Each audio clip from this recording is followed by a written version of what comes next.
वो तो गौमुख से चल करके गंगा सागर तक।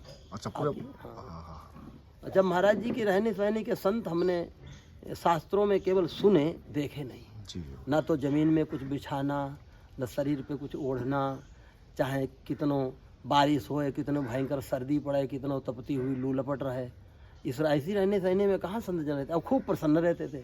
ऐसा भी नहीं कि उस प्रतिकूल जो है जलवायु में उन्हें कोई खिन्नता प्रतीत होती, खूब प्रसन्न रहते थे।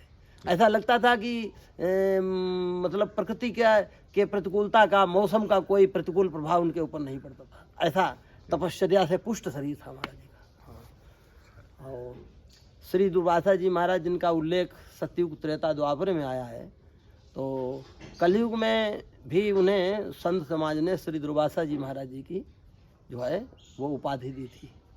और यद्यपि कोई गुस्सेबाज नहीं थे, लेकिन उनका रूप स्वरूप बड़ा विलक्षण था। धर्म विरुद्ध आचरण जब कोई देखते थे तो वो डांट देते थे लोगों को जी। उनके इस प्रकृति को लेकर के उन्हें लोग श्री दुर्वासा जी कहने लगे। जी। धर्म विरुद्ध आचरण जब भक्त लोग देखते हैं तो वो उनके जो अनुयायी होते हैं उनको डांट के भी समझा देते हैं। यद्यपि वो उनका क्रोध नहीं कहा जाएगा, क्योंकि समझाने के लिए पिता यदि पुत्र पे क्रोध नहीं करेगा, शिक्षक यदि विद्यार्थी पे क्रोध नहीं करेगा, और गुरु शिष्य को भी समझाने में थोड़ा लगता है, प्रतीत होता है कि उसके स्वर में मिठास नहीं है। कोई समझाई जाएगी तो मिठास, कभी कभी मिठास कड़वाहट में बदल जाती है जी। हाँ, बड़े बड़े ऋषियों ने किसी को समझाने के लिए पहले सरलता से समझाया, नहीं माना तो फिर डांट डपट के भी समझाया। बच्चे पढ़ने जाते थे तो शिक्षक लोग नहीं डांट डूट लगाते, ऐसा नहीं किया तुमको दंड दिया जाएगा। तो गुरुजी अगर बात कोई धर्म के विरुद्ध होती थी तो तुरंत एकदम, हाँ, एकदम उसको कहते हैं बहुत गलत किया, ठीक नहीं, उचित नहीं किया। तो गुरुजी आपके विशेष प्रयास से यहाँ पर हमने देखा कि राम जानकी मंदिर का बहुत भव्य निर्माण चल रहा है। हाँ, और उसमें भी श्री गुरुदेव भगवान का ही आशीर्वाद है, नहीं तो अपने में तो कोई ऐसी सामर्थ्य नहीं थी। संतों की कृपा से, गुरुदेव भगवान के नहीं, विशेष प्रयास तो आप ही का रहा। हमने देखा कि आपने बहुत विशेष प्रयास किया है, और तभी मतलब ये प्रयास करना तो हमारा कर्तव्य है, कुछ न कुछ करना चाहिए, और श्रेय आप ही को जाता है उसके लिए। तो कब तक गुरुजी ये तैयार हो जाएगा मंदिर बनके? लगभग मंदिर तो पूर्णतः तैयार है, थोड़ी बहुत फिनिशिंग शेष है। ठाकुर जी के विग्रह दिव्य भव्य स्वरूप से आ चुके हैं जी, और संभवतः 25 में ठाकुर जी विराजमान हो जाएंगे। और इसके निर्माण को सन 18 में न्यास पड़ी, और अब 25वां चालू हो गया है।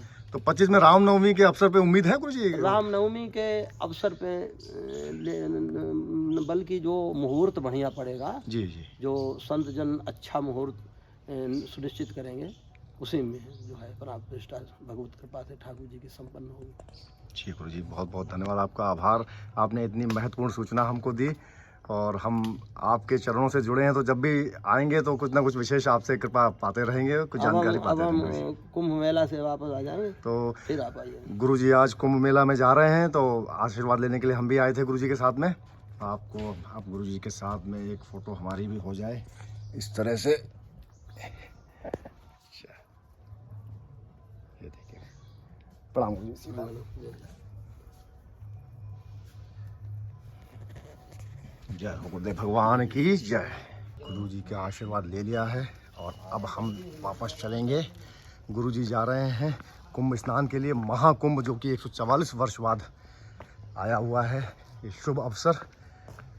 वहाँ पर स्नान के लिए जाएंगे, वापस आएंगे तो हम फिर कवरेज आपको देंगे, यहाँ से उनके विचार सुनवाएंगे, आशीर्वाद लेंगे गुरुजी से। ये पूरी वाटिका है, बगिया है, देखिए यहाँ पर। और चलते हैं अपनी गाड़ी में, वापस चलते हैं घर की ओर।